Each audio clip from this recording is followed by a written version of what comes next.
Halo, selamat datang di CC Jurnal, channel mungil yang masih sepi pengunjung. Buat yang sudah mau mampir ke sini, makasih banyak ya. Semoga kalian sehat dan juga jangan lupa tersenyum hari ini. Oke, langsung saja Sisi akan memulai ceritanya ya.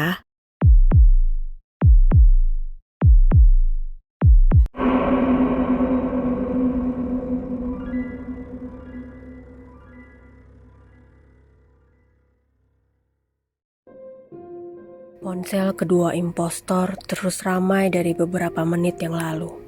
Keduanya sedang berada di kamar yang berbeda, tetapi tak mungkin untuk bercakap secara langsung karena suasana kos sedang ramai.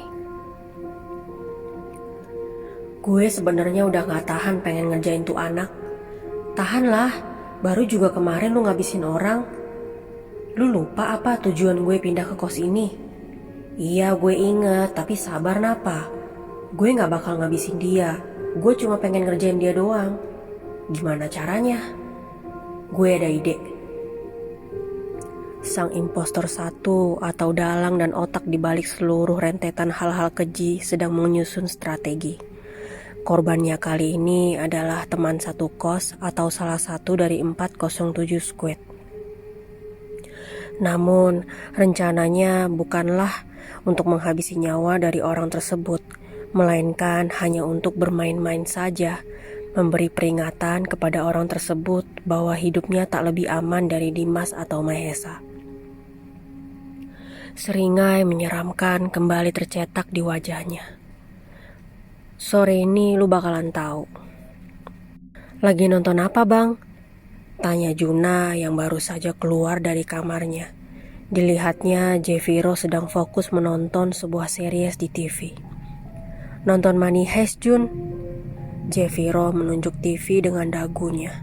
Seru banget kayaknya. Juna pun mengambil posisi duduk tak jauh dari Jeviro.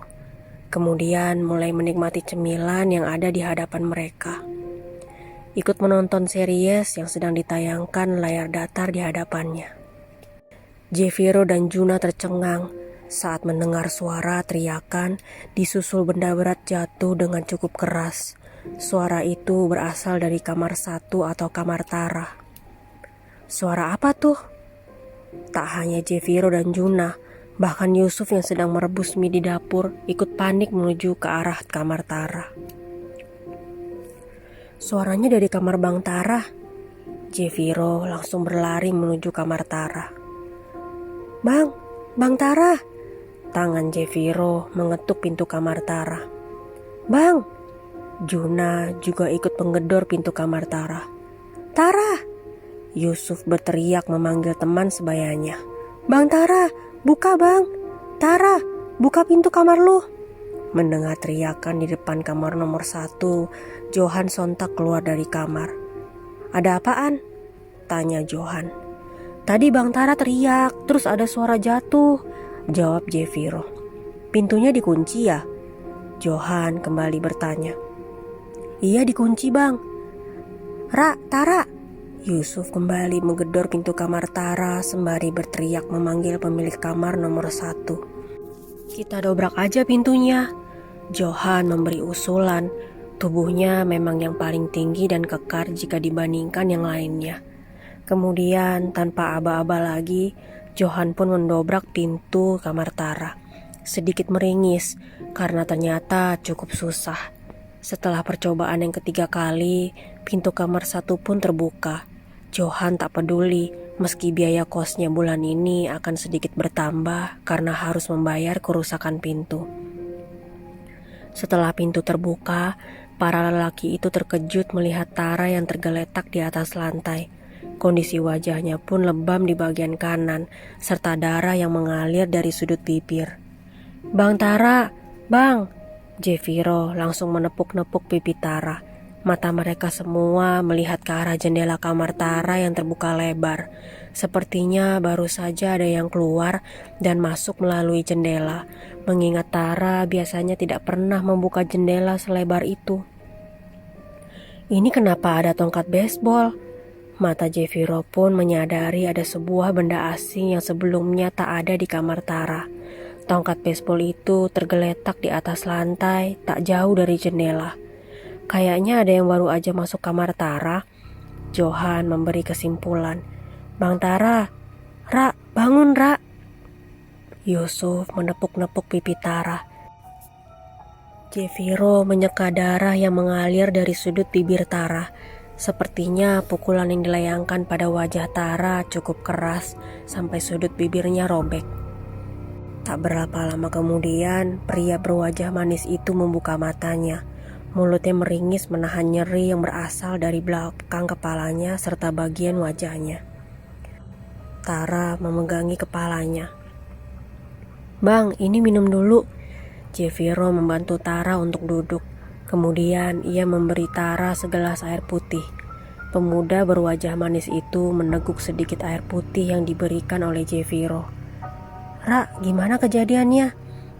Tadi ada orang masuk dari jendela, gue gak tahu dia siapa. Soalnya muka dia pakai topeng warna hitam. Dia nonjok muka gue terus mukul kepala belakang gue. Tubuh Tara gemetar, nafasnya masih tak beraturan. Bahkan suhu tubuhnya menjadi dingin dengan wajah yang pucat. Kos kita makin gak aman. Hari ini Tara, besok bisa jadi giliran kita-kita. Johan menimpali. Tongkat baseball ini biarin kita simpen dulu. Nanti kita tunjukin ke para polisi itu. Siapa tahu pelakunya orang yang sama dengan pelaku pembunuh Mahesa, ucap Yusuf. Jangan ada yang megang tongkat baseball pakai tangan telanjang. Nanti sidik jari bisa menempel. Yusuf menambahi. Mungkin dia emang ngincer anak kos ini, Bang. Bang, ada apa nih rame-rame? William yang baru masuk kos merasa heran melihat banyak orang berkumpul di kamar Tara. Pemuda bermata sipit itu baru selesai mengerjakan tugas kuliahnya di kafe dekat kampusnya. Tadi ada yang masuk kamar Tara, Will, jawab Yusuf. Ya Will, masuk lewat jendela terus nyerang Bang Tara, sahut Jeviro. Ya Tuhan, Bang Tara diapain Bang sama orang itu? Dipukul muka sama kepala gue, lirih Tara. Gila, berani banget tuh orang, masih sore loh ini. William tak habis pikir. Kenapa rame banget di kamar Tara?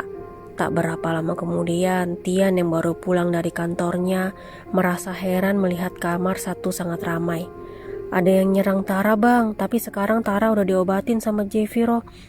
Ya Allah, padahal masih sore gini loh, berani banget pelakunya. Tian sudah semakin pusing dengan situasi yang ada. Gue harus bilang apa nanti ke Ibu Irina kalau ditanya kondisi kos? Pria yang paling tua itu memijat kepalanya yang terasa pening. Bang, kenapa rame banget di sini? Si bungsu yang baru saja mandi dan turun ke lantai bawah merasa heran dengan suasana kos yang sepi. Ternyata seluruh abangnya ada di kamar Tara. Johan menjelaskan kejadian yang menimpa Tara kepada Hanif. Pemuda bertubuh mungil itu sama terkejutnya. Kos kita udah gak aman lagi. Kalau menurut gue mendingan mulai malam ini kita tidur di satu tempat yang sama. Jangan di kamar sendiri-sendiri, ujar Tian. Kemarin malam laptop Jeviro hampir kena hack orang yang nyelinap masuk kamarnya kan?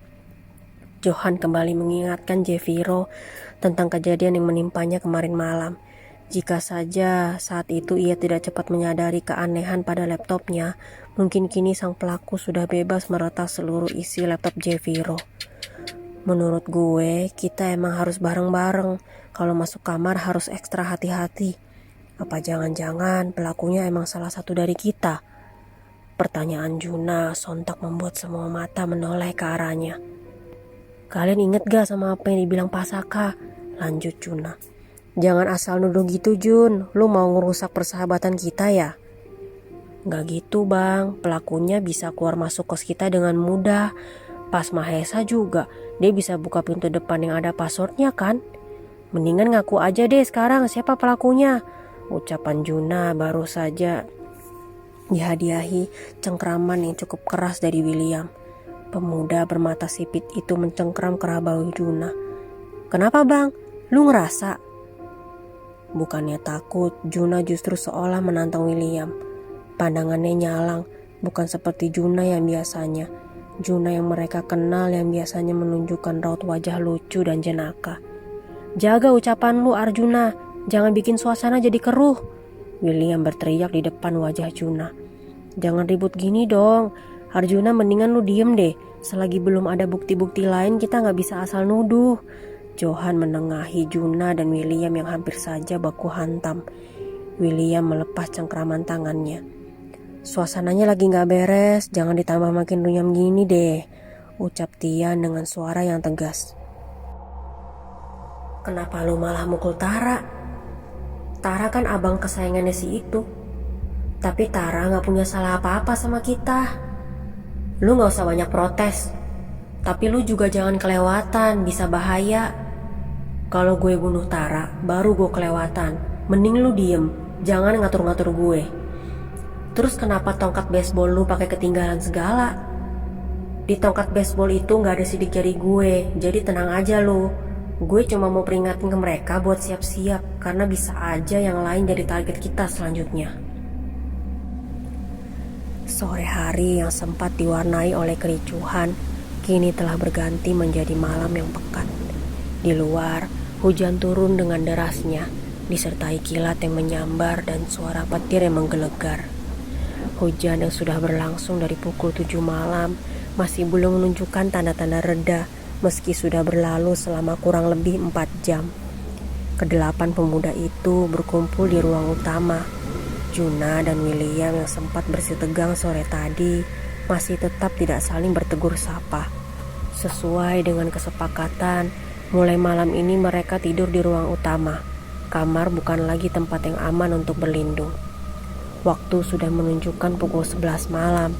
Pintu depan dan gerbang sudah dikunci rapat, memastikan tidak ada celah untuk orang dari luar masuk ke dalam kos 407. Namun bagaimana jika sumber dari segala bahaya ternyata ada di dalam kos mereka? Pintu sama gerbang udah dikunci kan? Tanya Tara. Udah bang, balas Jeviro. Masih sakit gak bang? Udah enggak Jeff. Bang, Hanif kenapa takut ya? Si bungsu berucap tiba-tiba. Udah jangan takut Nif, tidur ya, lirih Johan menenangkan si bungsu.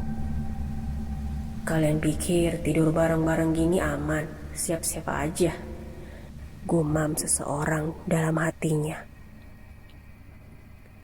Kasus kematian Mahesa belum mendapatkan titik terang.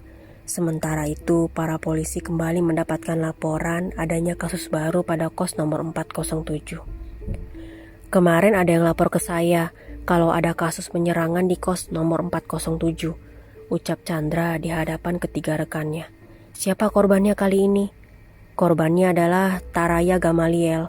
Menurut laporan, Tara diserang di dalam kamarnya. Pelaku masuk dari jendela kamar.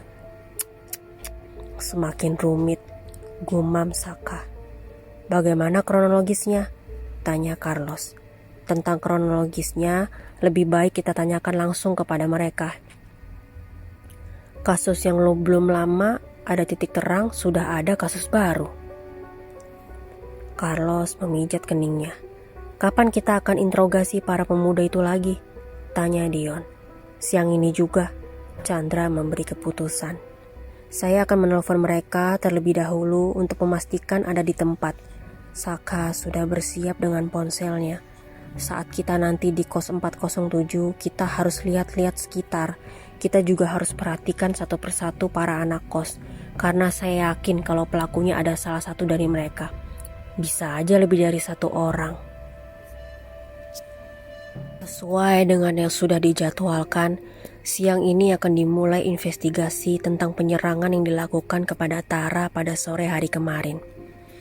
Keempat polisi itu sudah berada di depan bangunan kos bercat abu-abu, masih duduk di dalam mobil berwarna hitam. Setelah dirundingkan, keempat polisi itu sepakat hanya menginterogasi Tara saja selaku korban dari penyerangan. Kita masuk sekarang, tanya Chandra pada seluruh anggota timnya. Tara sudah ada di tempat. Dia sudah menunggu di dalam. Kemudian mobil pun dibelokkan ke dalam halaman kos tersebut. Kos yang terkesan asri karena banyaknya tanaman pada halaman depan, serta 2 pohon mangga yang rindang daunnya. Bangunan kos yang bergaya minimalis modern, baru 7 tahun berdiri dengan renovasi yang dilakukan secara berkala. Sangat ideal untuk dijadikan tempat tinggal, tetapi sayangnya menyimpan banyak sekali misteri di dalamnya. Para polisi itu mulai turun dari mobil dan berjalan menuju pintu masuk utama. Selamat siang, Pak. Mau investigasi kasus Bang Tara ya? Ini adalah Jeviro, pemuda yang baru saja menyelesaikan bimbingannya dengan dosen, baru pulang dari kampusnya. Selamat siang. Benar Jeviro, kami akan memulai penyelidikan kasus penyerangan yang menimpa Taraya Gamaliel. Jawab Dion dengan lugas. Silakan masuk Pak, Bang Tara ada di dalam. Dengan senyuman khasnya, Jeviro mempersilahkan para polisi untuk masuk ke dalam bangunan kos. Selamat siang, ucap Chandra ketika memasuki bangunan kos 407. Siang Pak, Tara menyambut keempat polisi itu. Pemuda yang merupakan model terkenal itu memilih cuti untuk beberapa hari guna memulihkan kondisinya. Mereka semua pun duduk di ruang utama. Bisa kita mulai interogasinya sekarang? Chandra memulai membuka kasus Tara. Bisa Pak, jawab Tara. Nama dan umur? Nama Taraya Gamaliel, umur 25 tahun 11 bulan. Pukul berapa saat kejadian? Sekitar pukul 5:15 sore Pak. Bisa diceritakan bagaimana kronologisnya? Saya baru saja pulang kerja, terus saya langsung mandi, makanya pintu kamar saya kunci. Baru beres mandi dan pakai pakaian lengkap, tiba-tiba ada yang masuk dari jendela, dia langsung nyerang saya. Mukul wajah sebelah kanan pakai tangan kosong, dan mukul kepala belakang pakai tongkat baseball. Setelah itu saya nggak tahu lagi gimana kelanjutannya. Pas bangun kamar saya udah rame, pada nolongin. Saya nggak bisa lihat muka dia karena dia pakai topeng warna hitam. Tara menjelaskan secara rinci. Bisa dijelaskan ciri-ciri pelaku? Dia pakai jaket warna hitam, celana jeans hitam, nutupin mukanya pakai topeng warna hitam, nutupin kepalanya pakai kupluk dari jaketnya. Tubuhnya lebih tinggi dari saya. Tadi kamu bilang kalau sebelum mandi kamu kunci pintu kamar. Iya Pak, itu kebiasaan saya. Lalu pelaku masuk dari jendela kamar. Bagaimana kondisi jendela sebelum kamu mandi? Jendela masih saya kunci Pak, karena kebetulan saya baru pulang kerja. Biasanya sebelum berangkat kerja, saya selalu pastikan jendela sudah dikunci, ucap Tara. Mengingat bahwa kamarnya berada paling depan dan jendelanya pun menghadap area teras kos. Berarti pelaku sudah sangat hafal dengan kebiasaan kamu. Kapan jam pulang kerja dan apa yang kamu lakukan setelah pulang kerja. Pelaku juga sudah hafal dengan seluruh isi kamar kamu. Carlos memberi kesimpulan. Tadi kata kamu pelakunya lebih tinggi dari kamu. Iya Pak, dia lebih tinggi dari saya. Kalau boleh saya tahu, anak kos 407, siapa saja yang tinggi badannya lebih tinggi dari kamu? Pertanyaan yang terdengar sangat dingin terucap dari lisan Chandra. Ada Jeviro, Johan, William, Juna. Chandra mengangguk mendengar jawaban Tara. Apa pelaku mengucapkan sesuatu? Enggak, pelaku cuma nyerang saya, gak ngomong apa-apa. Apa kamu punya masalah dengan seseorang? Bisa saja motifnya sebagai balas dendam. Saya yakin tidak punya masalah dengan orang lain Pak. Tapi isi hati orang kan gak ada yang tahu. Mungkin ada kata-kata saya yang dia tidak suka. Sewaktu kamu baru pulang kerja, ada siapa saja di kos? Yang saya tahu ada Jeviro, Yusuf, Juna, Johan, Hanif. Tadi kamu bilang kalau pelaku menyerang menggunakan tokat baseball. Iya Pak, dan pelaku meninggalkannya di kamar saya. Senyuman tipis tersungging di sudut bibir Chandra. Semakin menarik. Sepertinya kali ini pelaku mulai ingin menunjukkan eksistensinya kepada para polisi. Bisa bawa kami tongkat baseballnya sebagai barang bukti. Bisa Pak, silakan, ada di kamar saya. Oh iya, kami juga ingin menggeledah seluruh kamar. Kemudian para polisi itu masuk ke dalam kos satu persatu kamar. Tujuannya bukan untuk menggeledah seperti yang tadi Dion katakan, melainkan ada misi lain. Sebuah alat penyadap suara berukuran kecil telah terpasang pada seluruh kamar dan ruangan kos 407. Semoga tak ada yang menyadarinya. Tara, saya sudah mendaftarkan kamu untuk melakukan visum di rumah sakit. Jadwalnya adalah sore ini. Chandra menunjukkan pada Tara sebuah amplop dengan logo kepolisian berisi selembar kertas yang bertuliskan surat permintaan visum. "Baik Pak, nanti sore saya akan ke rumah sakit." Tara melipat kertas itu kembali setelah membacanya. "Nanti selama proses visum berlangsung, kamu akan didampingi oleh kami." "Baik Pak." "Jangan kaku-kaku banget lah. Gue itu sebenarnya gak bisa terlalu formal gini kalau di luar kantor," celetuk Saka. "Kita masih bertugas, Saka. Kalau kamu lupa," ucap Chandra dengan suaranya yang tegas. "Capek Pak kalau ngomong formal mulu." Saka menggaruk tengkuknya yang tidak gatal, anggota polisi yang paling muda di antara yang lainnya. "Kita pulang dulu ya Tara, nanti sore kita kesini lagi buat ngantar kamu visum," ujar Saka dengan senyumnya yang ramah. "Siap Pak Saka. Terima kasih atas waktunya, kami pamit." Tak lama setelah para polisi pergi, Jeviro datang menghampiri Tara. Tadi pemuda berlesung pipi itu memilih diam di dalam kamarnya. "Udah pada pulang polisinya?" tanya Jeviro yang mengambil duduk di sebelah Tara. "Udah Jeff, barusan banget." "Lu ditanyain apa aja bang sama polisi?"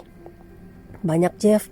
Pertama gue ditanyain nama sama umur, terus jam berapa kejadiannya." "Lu jawab apa bang?"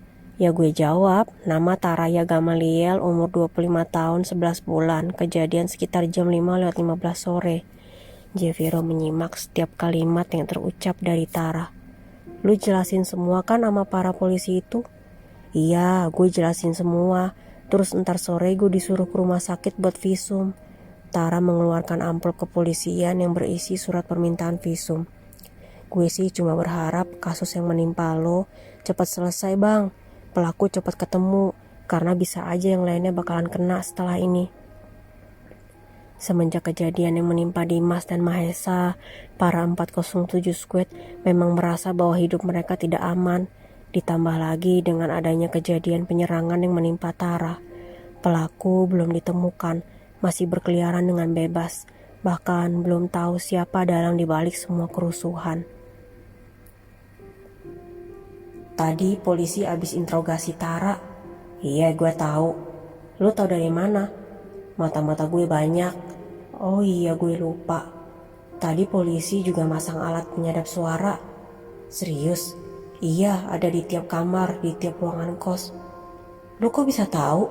Apa sih yang gak gue tahu?" "Oh iya, gue lupa. Lagian ada alat penyadap suara juga gak guna, kita gak pernah ngobrol langsung." Sang impostor satu tertawa jahat melihat bagaimana bodohnya para polisi yang repot-repot memasang alat penyadap suara pada masing-masing ruangan kos. Nyatanya antara ia dan sang partner tak pernah lagi membicarakan tentang permainan kotor mereka di kos. "Kalian udah repot-repot masang puluhan alat penyadap suara, tapi sayangnya gue tahu." Wajah tampannya kembali tersungging oleh seringai setan. "Seru juga ngerjain para polisi itu." Mulutnya kembali menghisap sebatang rokok. Tentunya bukan rokok yang berisi tembakau seperti rokok pada umumnya. Tiba-tiba ponselnya berdering. Sebuah nama tertulis dalam layar pipi di tangannya. "Ya, halo," ucapnya setelah menekan tombol hijau. "Papa dapat laporan lagi ada penyerangan di kos kamu." Suara pria parubaya di seberang sana terdengar cukup keras. "Iya, aku pelakunya. Memang kenapa?" "Nanti sore korbannya akan visum di rumah sakit." "Iya, aku tahu. Demi karir papa akan lindungi kamu." Setelah itu, panggilan terputus secara sepihak. Ia tak mengerti apa maksud dari ayahnya. Perlindungan apa lagi yang kali ini akan dilakukan pria parubaya itu? Rencana apa lagi yang sudah disusun demi menyelamatkan karirnya? Lelaki itu menghempaskan tubuhnya pada sebuah sofa yang panjang yang berada rahasia miliknya. Sebuah ruangan dengan pencahayaan yang minim. Pada salah satu sisi temboknya terdapat 4 buah layar monitor berukuran lebar yang menayangkan puluhan titik CCTV yang berhasil ia retas. Di sisi lainnya terdapat rak dan meja panjang yang berisikan alat-alat permainannya. Dan di sisi lainnya terdapat pakaian atau aksesoris yang biasa ia pakai ketika bermain. Ya, ia menyebutnya permainan. Karena di saat melakukannya, maka ia merasa senang dan bahagia. membuat hormon dopaminnya meningkat pesat, terutama ketika ia mendengar jeritan dan rintihan daripada korbannya. Para polisi itu sudah kembali ke kantor, segera memeriksa alat penyadap suara yang telah mereka pasang. Loh, kenapa nih? Chandra mengerutkan keningnya. Ia yakin kalau alat penyadap suara yang ia pasang pada kos sudah pada tempat yang tersembunyi dan keadaan yang menyala. Kenapa, Pak? Dion menghampiri Chandra. Alat penyadap suara yang kita pasang tadi ada yang mematikannya. Serius? Coba saya cek. Kemudian Saka pun memeriksa hal yang sama. Namun apa yang ia dapatkan pun sesuai dengan apa yang Chandra katakan. Kok bisa? Tadi udah dicek posisinya on kan? Saya yakin semua on dan saya juga yakin kalau tempatnya tersembunyi. Chandra semakin bingung. Tapi semua tidak menyala, semuanya mati. Apa jangan-jangan pelaku mengetahui letak alat penyadap suara? Semua yang ada di ruangan mulai berpikir keras. Bagaimana bisa sang pelaku langsung mengetahui tempat mana saja yang terpasang alat penyadap suara? Semua alat penyadap suara yang terpasang mati total, tak ada satupun yang menyala. Ini semakin membuktikan kalau pelakunya adalah anak kos 407. Chandra mencoba menyatur napasnya yang memburu. Emosi hampir saja menguasai dadanya. Lagi dan lagi ia merasa dipermainkan oleh sang pelaku. CCTV pada kos 407 juga masih rusak, jadi tidak ada bukti dari CCTV. Setelah kita dengar penjelasan dari Tara, apa kalian mencurigai seseorang? Jujur saja, saya mencurigai Jeviro, Tian, dan Johan, jawab Carlos. Apa alasannya? Pelaku terlihat sangat hafal dengan kondisi kamar dan kebiasaan Tara. Pasti pelakunya tidak jauh dari posisi kamar Tara. Tapi kata Tara, Jeviro dan Johan ada di kos saat dia pulang kerja, sangkal Saka. Bisa saja di antara keduanya adalah dalang di balik penyerangan Tara, lalu yang mengeksekusi adalah partnernya.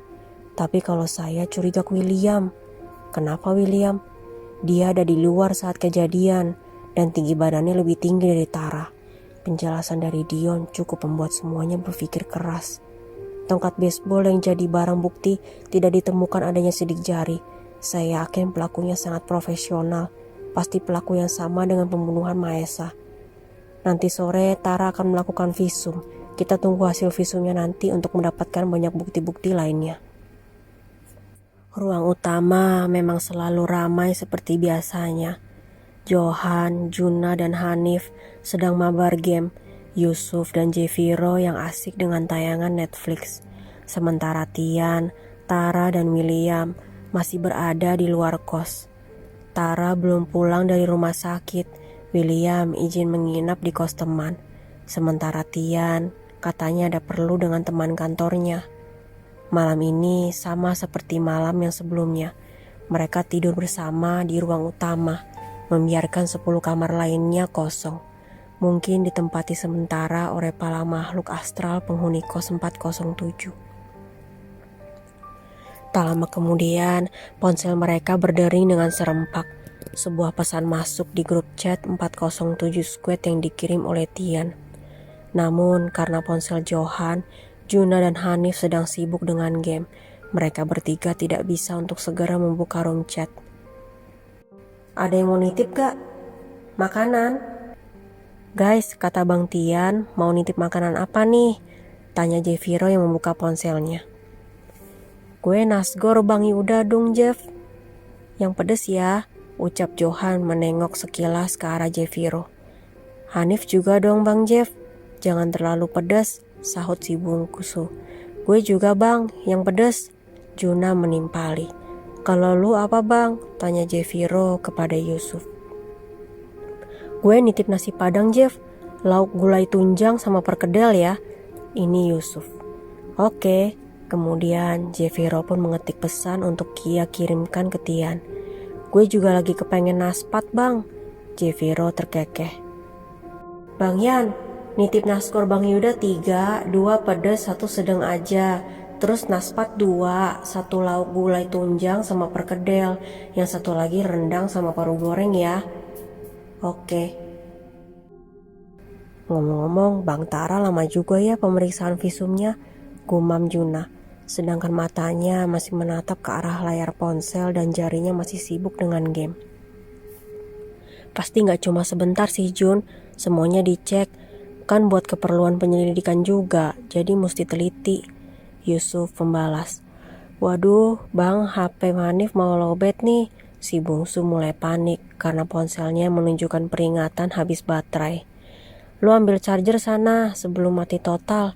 Iya deh, Hanif ke kamar dulu ya. Kemudian pemuda bertubuh mungil itu berjalan menuju kamarnya yang berada di lantai 2. Membuka pintu kamarnya dan mengambil charger ponsel yang ia letakkan di atas meja belajar. Setelah selesai dengan keperluannya, si bungsu segera kembali menuju ruang utama. Namun, langkah kakinya tiba-tiba saja berhenti kala ia melewati pintu kamar 7. Hanif merasa heran. Sebelum ia masuk ke dalam kamarnya tadi, pintu kamar 7 tertutup seperti biasanya, tetapi sekarang pintu itu terbuka. Padahal Hanif yakin tak ada orang yang naik ke lantai atas selain dirinya. Kepala Hanif menengok ke arah dalam, memastikan bahwa tak ada orang yang masuk ke kamar 7. Kosong, hanya itulah yang Hanif dapatkan. Tak ada seorang pun di dalam sana. Hawa merinding langsung Hanif rasakan dan ketakutannya bertambah karena tiba-tiba saja pintu kamar mandi yang berada di kamar nomor 7 terbuka sendiri. Lalu kemudian menutup sendiri. Belum selesai sampai di situ, lampu yang berada di dalam kamar nomor 7 tiba-tiba mati dan menyala sendiri. Hanif sudah gemetar ketakutan. Kakinya ingin sekali berlari, tetapi rasanya seperti lemas tak bisa digerakkan. Belum cukup sampai di situ, pintu kamar 7 tiba-tiba menutup sendiri dengan cukup keras, menghasilkan suara debuman pintu yang bahkan terdengar sampai lantai bawah.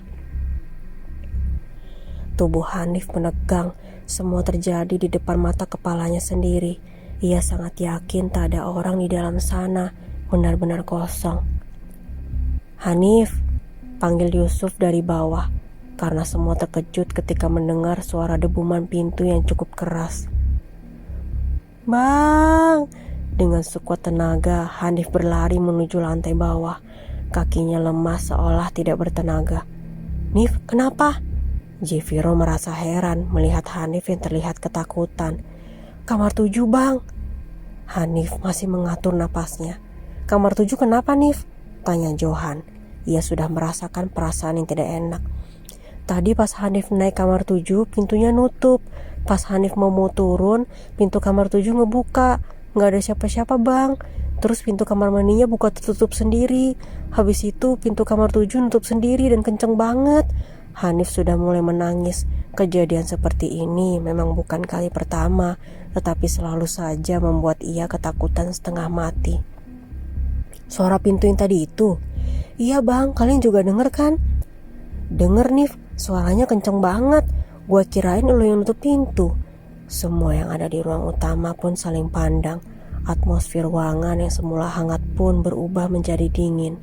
Hanif yang masih merinding ketakutan memilih duduk di atas karpet. Ia peluk kedua lututnya, masih meredakan degupan jantungnya yang sangat teribut dan deru nafasnya yang masih tak beraturan. Beberapa menit kemudian, pintu depan berbunyi. Sepertinya ada seorang yang masuk. Semua orang refleks menoleh ke arah pintu, melihat siapa yang datang. Udah pulang bang? Tanya Johan berbahasa basi. Iya Jo, nih titipan kalian. Tian membawa 2 kantong plastik berisi makanan-makanan titipan teman kosnya. Pemuda yang merupakan anggota tertua itu melepas jaketnya. Kemudian ia ikut duduk di atas karpet. Ada apa nih? Roman-romannya kagak ngenakin Dini, ucap Tian sembari membuka bungkusan nasi padang miliknya. Tadi Hanif diganggu sama jurik di kamar 7 bang, tutur Yusuf. Diganggu gimana Nif? Kamarnya kosong bang, tapi ada yang buka tutup pintunya gitu. Suara Hanif masih terdengar gemetar. Tian menghela nafasnya. Kekhawatirannya benar-benar menjadi nyata. Yang kita khawatirin jadi kenyataan. Kamar 7 sama 8 kosong, pasti jadi angker. Gumam Tian. Apa kita lapor aja bang ke Bu Irina? Nanti gue ngomong ke Bu Irina deh. Rasa takut harus mereka singkirkan terlebih dahulu. karena kini rasa lapar jauh lebih mendominasi. Perut mereka sudah meronta-ronta minta diisi. Semua makan dengan lahapnya. Bahkan sesekali Yusuf dan Johan melempar candaan guna mencairkan suasana dan disambut gelak tawa yang lain. Tian menuju dapur untuk mengambil minum. Kemudian disusul Juna dengan tujuan yang sama. Namun ketika tangan Tian terulur untuk mengambil gelas, mata Juna melihat sebuah luka lebam di punggung tangan Tian, tepatnya di ruas jari bagian atas. "Tangan lu kenapa lebam gitu, Bang?" tanya Juna. "Oh, ini kejepit pintu, Jun, kemarin di kantor," jawab Tian sembari melihat tangan kanannya. "Kok gue baru lihat ya, Bang?" Suara Juna penuh dengan selidik. Entah kenapa ia merasa Tian sangat mencurigakan. "Lu aja yang baru tahu, Jeviro sama Yusuf udah tahu kok." Tian masih berusaha abai. "Oh iya kali ya." Juna memilih diam, sementara di dalam otaknya mulai menerka-nerka. Mengapa sangat tepat dengan kejadian penyerangan Tara? "Lu obatin, Bang, biar cepet sembuh luka lebamnya," lanjut Juna lagi. "Udah gue obatin, ntar juga sembuh." Juna hanya mengangguk mendengar jawaban Tian. "Bang Tian, lu mencurigakan banget," gumam Juna di dalam hatinya. Tepat pukul 9 malam, Tara pulang ke kos bersama dengan 2 orang polisi yang tadi menemani Tara selama proses visum berlangsung. Saat Tara datang, kondisi ruang utama sudah mirip seperti tempat pengungsian. Seluruh karpet dan kasur lipat sudah terpasang, serta beberapa buah bantal kepala dan guling. "Rame banget nih," ucap Saka yang melihat kondisi ruang utama yang penuh dengan bantal. "Sorry banget ya Pak kalau berantakan gini." Tian menggaruk tengkuknya yang tidak gatal. Kita kalau lagi di luar kantor atau di luar jam kerja jangan terlalu formal ya. Lu gue juga gak apa-apa banget," ucap Saka. "Terus jangan panggil gue Pak ya. Umur gue masih muda kok, baru juga 27 tahun. Saka mengambil duduk di atas karpet.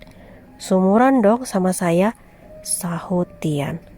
"Makanya jangan panggil gue Pak. Terus gak usah terlalu formal lah kalau sama gue," Saka tertawa. Sementara Saka berbincang dengan para 407 Squad. Chandra melihat-lihat ke sekitar.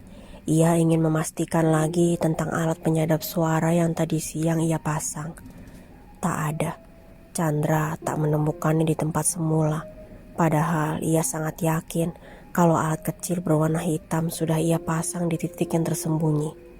Dugaannya semakin yakin kalau pelaku bukan orang biasa. "Ini ngomong-ngomong, kalian tidur bareng di sini apa gimana?" tanya Chandra.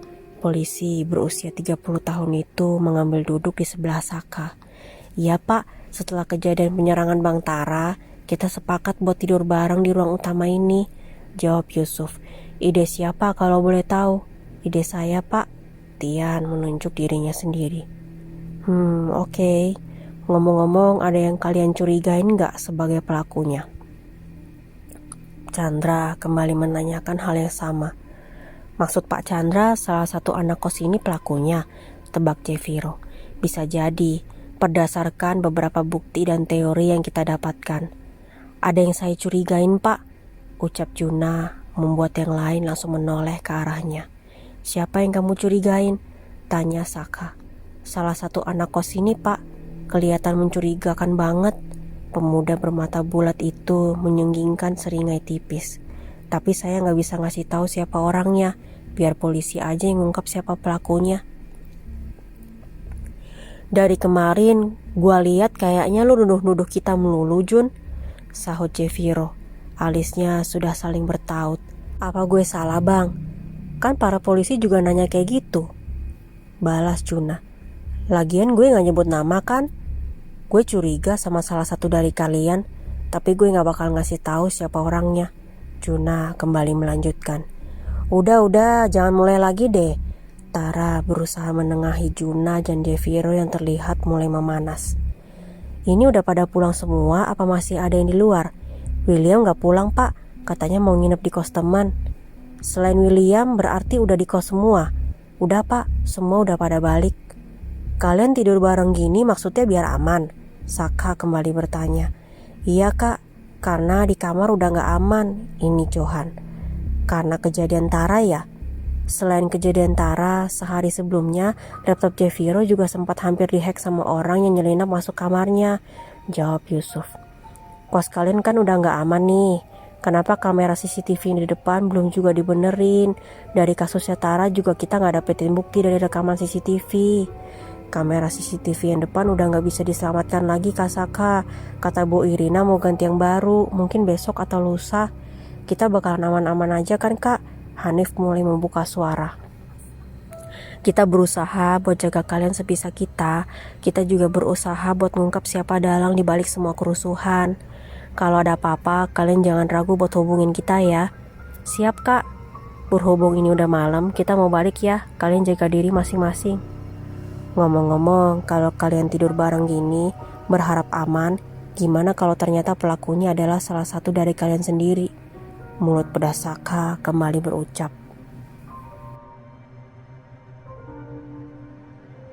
Suasana pagi kali ini cukup cerah. Langit mulai berganti warnanya dari gelap dan kelamnya malam menjadi semburat biru muda. Awan putih menyeimbangi langit yang biru, meskipun matahari masih nampak malu-malu untuk menampakkan seluruh dirinya. Kos pagi hari ini masih sangat lenggang. Para pria tampan itu masih terlelap di bawah selimut mereka masing-masing. Mereka masih tetap tidur bersama di ruang utama, entah sampai kapan. Waktu masih menunjukkan pukul 5:30 pagi. Beberapa penghuni muslim memilih untuk tidur lagi selepas melaksanakan sholat subuh, mengingat hari ini adalah hari Minggu, waktu yang sangat sempurna untuk bersantai. Namun tidak dengan Tian.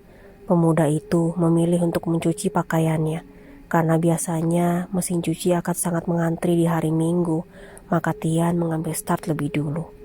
Tian masuk ke dalam kamarnya, mengumpulkan pakaian-pakaian yang akan ia cuci. Setelah sudah terkumpul hingga menumpuk, ia bawa menggunakan keranjang pakaian untuk menuju lantai 2, tempat di mana mesin cuci dan area jemuran berada. Dilihatnya pintu balkon terbuka, tetapi Tian tak memperdulikannya.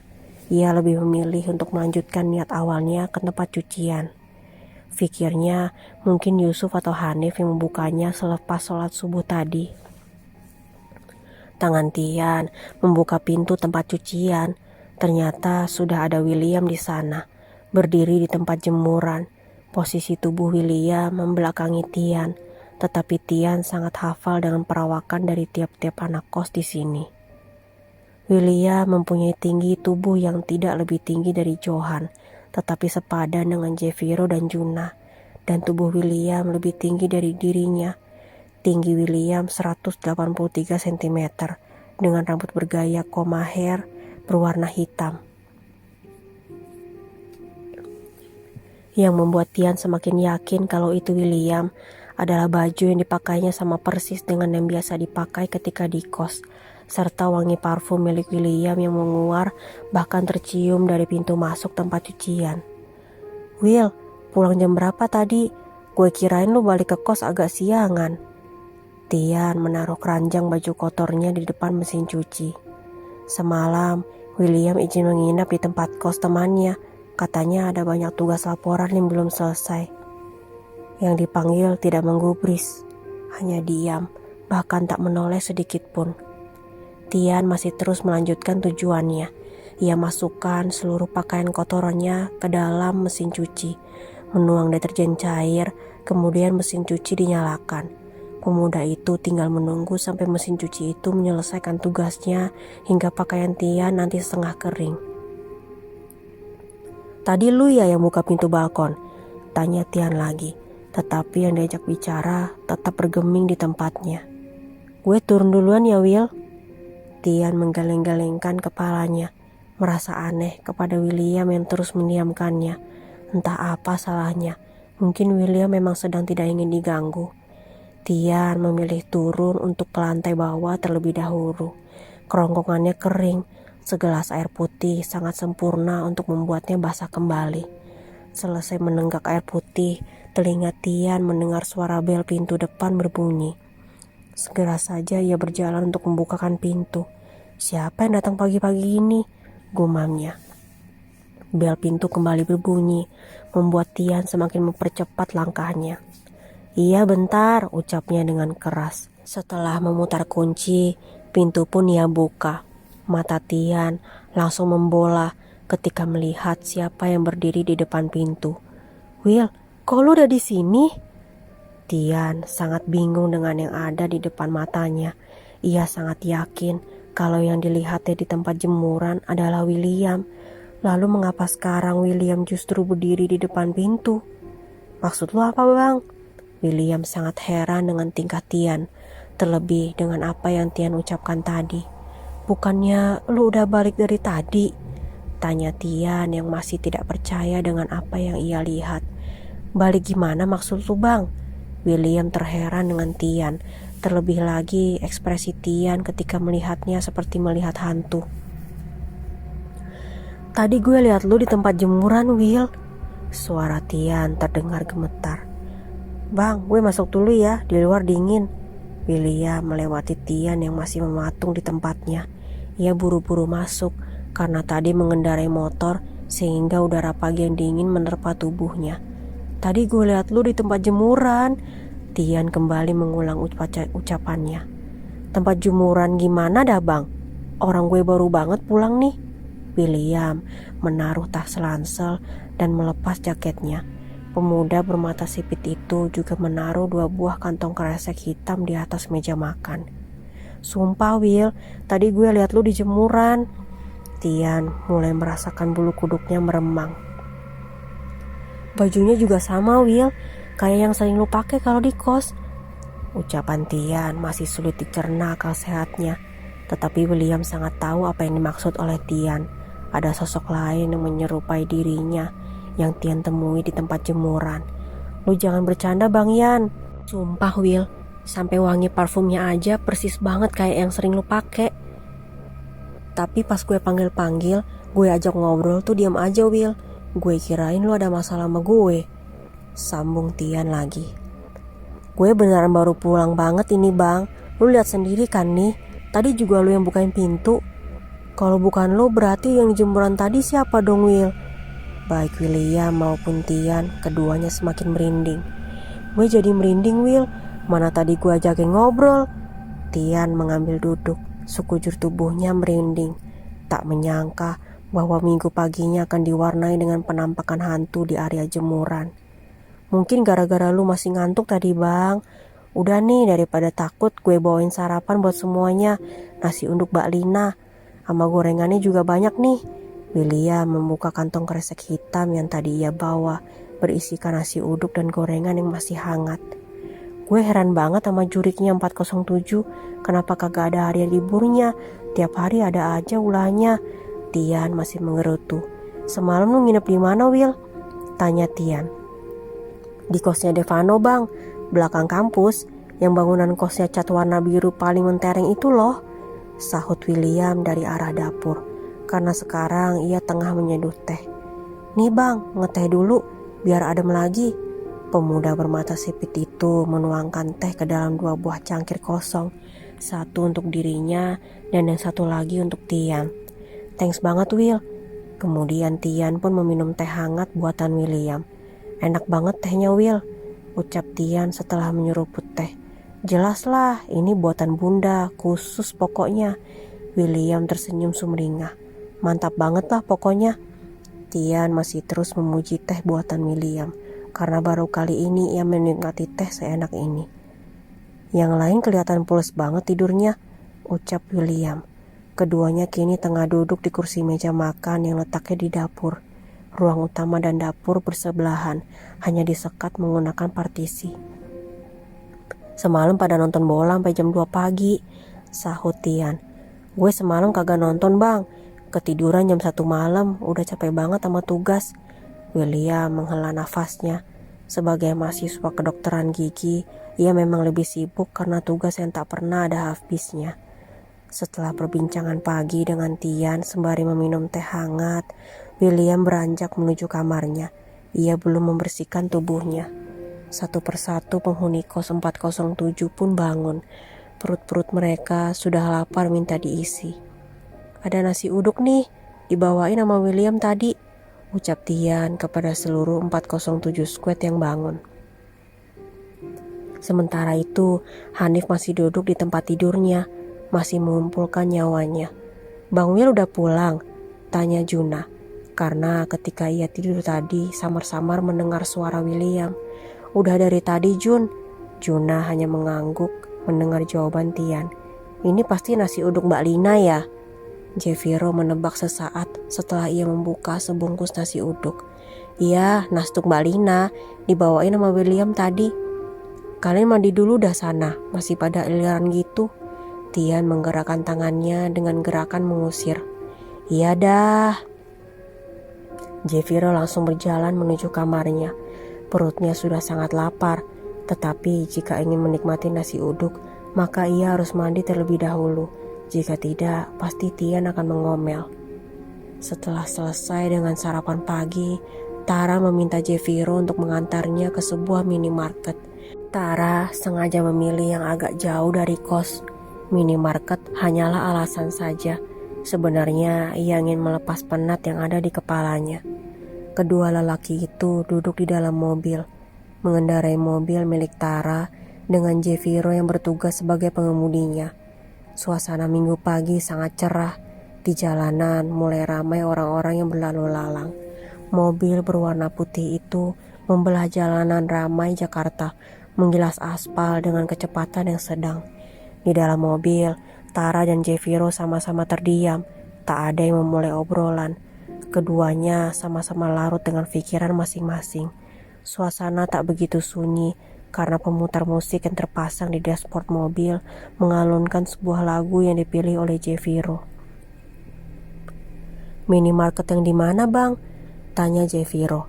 Kepalanya menengok sebentar ke arah Tara yang duduk di kursi penumpang di sebelahnya. Yang rada jauhan aja Jeff, yang ada poinnya, biar lengkap, ucap Tara dengan suara yang pelan. Oke. Pemuda yang lebih tinggi mengangguk tanda paham. Hening kembali menyelimuti. Tara berkali-kali menghela nafasnya. Jeviro yang sadar dengan kegundahan yang dialami Tara pun beberapa kali melirik ke arah abangnya. Banyak pikiran banget kayaknya bang. Iya Jeff, pening banget pala gue. Mikirin apa bang? Banyak Jeff. Tara tersenyum miris. Tak lama kemudian mobil berwarna putih itu belok ke halaman sebuah minimarket biru. Setelah membeli kopi, keduanya duduk di kursi yang ada di depan minimarket.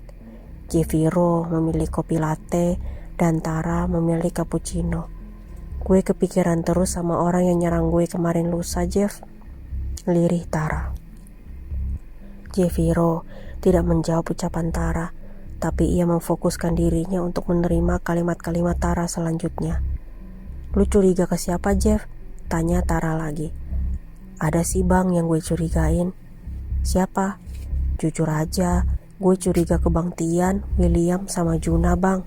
Jeviro mengatakan isi kepalanya. Kalau lu curiga ke siapa? Kali ini Jeviro yang bertanya kepada Tara. Sama, gue juga curiga ke Bang Tian sama William. Sebuah kebetulan yang sangat pas, karena keduanya mencurigai orang yang sama. Tapi Johan juga agak mencurigakan, lanjut Tara lagi. Feeling gue sih pelakunya gak cuma satu orang Jeff. Lu kenapa bisa curiga ke Bang Tian, Bang Johan sama William? Tanya Jeviro. Lu tahu kan luka di tangan Bang Ian? Kenapa pas banget sama kejadian gue? Terus Johan tuh sering tiba-tiba nerima telepon gitu, dan selalu masuk ke kamarnya tiap nerima telepon. Kalau William, dia orangnya paling tenang di kos. Biasanya psikopat gitu kan, pinter acting. Kalau lu sendiri apa alasannya Jeff? Alasan gue juga gak jauh beda sama lu bang. Luka di tangan Bang Tian. Terus kalau William ya karena pas kejadian itu dia lagi gak ada di kos kan. Kalau Juna gue gak tahu alasannya apa. Anaknya nyebelin, jadi gue masukin ke daftar tersangka. Jeviro mendapat hadiah jitakan di kepala oleh tangan Tara. Gue udah dengerin serius, ternyata lu malah ngasal. Tara berdecak kesal. Jangan banyak pikiran bang, lu harus cepat-cepat pulih.